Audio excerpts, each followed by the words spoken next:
আসসালামু আলাইকুম দর্শক, কেমন আছেন সবাই? আশা করি সবাই ভালো আছেন। সবাইকে হীরা গার্ডেন অ্যান্ড ব্লগ থেকে স্বাগতম। আপনারা দেখতে পাচ্ছেন মুগুরের মতো একটা জিনিস। হ্যাঁ, ঠিকই দর্শক ধরতে পেরেছেন, এটি হলো আম। আর এটিও অনেকেই ধরতে পেরেছেন, এটি হলো চিয়াংমাই আম। যারা ধরতে পারেন নাই, নামটা শুনে নেন, এটি হলো চিয়াংমাই আম। পূর্ণাঙ্গ ওজন হয় প্রায় 1 কেজি, সোয়া কেজি এবং 1.5 কেজি। আমটি অলরেডি 800 গ্রাম পর্যন্ত হয়েছে দর্শক। শুধু এটাই না, এই যে আমার পিছনে ওই যে সুন্দর বড় সাইজের 2টি আম আছে, আর এই বাদায় 2টা, এখানে একটি, এবং উপরে আছে আরও 2টি আম। তো দর্শক, আজকে আপনাদের সাথে এই চিয়াংমাই আম নিয়ে আলোচনা করার চেষ্টা করব। দর্শক, এটি বড় জাতের একটি চিয়াংমাই আম। খেতে অত্যন্ত সুস্বাদু, মিষ্টি, আর ওজনে অনেক বেশি হওয়াতে এটি চাষ অনেক লাভজনক। তো দেখতে পাচ্ছেন আপনাদের সামনে দর্শক, কত বড় সাইজের আম। বড় আপনার মোটামুটি 1-1.5 কেজি করে হয়, আর ফলনেও বেশি।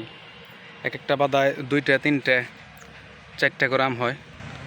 এই যে দর্শক, এই বাদাটায় 3 পিস আর 1 পিস 4 পিস হয়েছে। আর এটি অত্যন্ত উচ্চ ফলনশীল প্লাস বড় সাইজের হওয়াতে অধিক লাভজনক এই চিয়াংমাই আম চাষ। আমাদের কাছে দর্শক চিয়াংমাইয়ের ড্রাম আছে প্রায় 15 থেকে 16টি। এ দেখেন, এটার সাইজ একটু ছোট। ড্রাম যত বড় হবে দর্শক, সাইজ তত বড় হবে। এই ড্রামটা সাইজ হইল ছোটো সাইজের ড্রাম, এই যে দেখতে পাচ্ছেন দর্শক। এর জন্য আমগুলাও মোটামুটি 400 গ্রাম, 500 গ্রাম এখন হয়েছে। আর বড় ড্রামের সাইজ বড় হওয়াতে মাটি বেশি পাইছে, প্লাস সার বেশি পাইছে, যার কারণে সাইজগুলো বড় হয়েছে দর্শক। এই যে দেখেন দর্শক, এটি বড় ড্রামের বড় আম, আর মাটিতে লাগালে আরও বড় হবে দর্শক। তো এটা কি কি দিতে হয় চলুন আমরা জেনে আসি। দর্শক, এটি হলো আমাদের সারের গোডাউন। তো প্রথমেই আম গাছ রোপণ করার সময় 2 ফিট চারপাশে 2 ফিট স্কোয়ার অথবা গোল করে গর্ত করবেন। গর্ত করার পর এরকম 1 কেজি জৈব সার প্লাস 250 গ্রাম হাড়ের গুঁড়া। দর্শক, এটা হলো হাড়ের গুঁড়া, গাছের ক্যালসিয়াম। আর মোটামুটি 50 থেকে 100 গ্রামের ভিতর ডিএপি সার, রাসায়নিক সার। ডিএপি সার দর্শক, রাসায়নিক সার। তো এই ডিএপি সারটা ইউজ করবেন অল্প করে, ওই পুরা গর্তের মাটির সাথে মিক্স করবেন। তারপরে গর্তটা ভরাট করে যে চারা আছে চিয়াংমাইয়ের, চারাটা রোপণ করবেন। রোপণ করার পর দর্শক 1 জগ পানি দেবেন, বেশি করে পানি দেবেন গাছের মাথা সহকারে। তো তারপর প্রতিদিন পানি দেবেন পরিমাণ মতো, আর একটা খুঁটি দিয়ে দেবেন। তো দর্শক, এই হলো গাছ বোনার পদ্ধতি। আর এটার চারা, চলুন আমরা এই গাছটার ছোট চারা আছে সেগুলো দেখে আসি।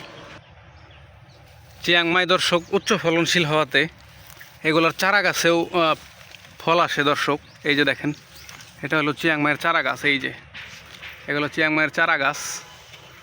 এই গাছটাতেই এই যে ফল আসছে।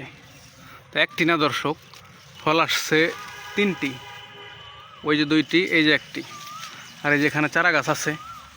দর্শক, যারা চিয়াংমাইয়ের বাগান করতে চান অবশ্যই আমাদের সাথে যোগাযোগ করবেন। আর কুরিয়ারে লাগলে অবশ্যই কমেন্ট করে জানাবেন, চিয়াংমাইয়ের চারা দেওয়ার চেষ্টা করব। তো দর্শক, আপনারা দেখলেন উচ্চ ফলনশীল চিয়াংমাই আম। আর আমের চারা কীভাবে রোপণ করতে হয় এই সম্পর্কে ধারণা নিলেন। আশা করি ভিডিওটি ভালো লেগেছে। ভিডিওটি ভালো লাগলে অবশ্যই লাইক এবং সাবস্ক্রাইব করতে ভুলবেন না। আমাদের পাশেই থাকবেন। যারা নতুন তারা অবশ্যই সাবস্ক্রাইব করবেন। আর আপনারা যখন আমাদেরকে সাপোর্ট দেবেন তখন আমাদের খুব ভালো লাগবে, আর নতুন নতুন আপনাদেরকে ভিডিও দেওয়ার চেষ্টা করব। তো দেখা হবে পরের নতুন কোনো ভিডিও নিয়ে। সবাইকে আসসালামু আলাইকুম।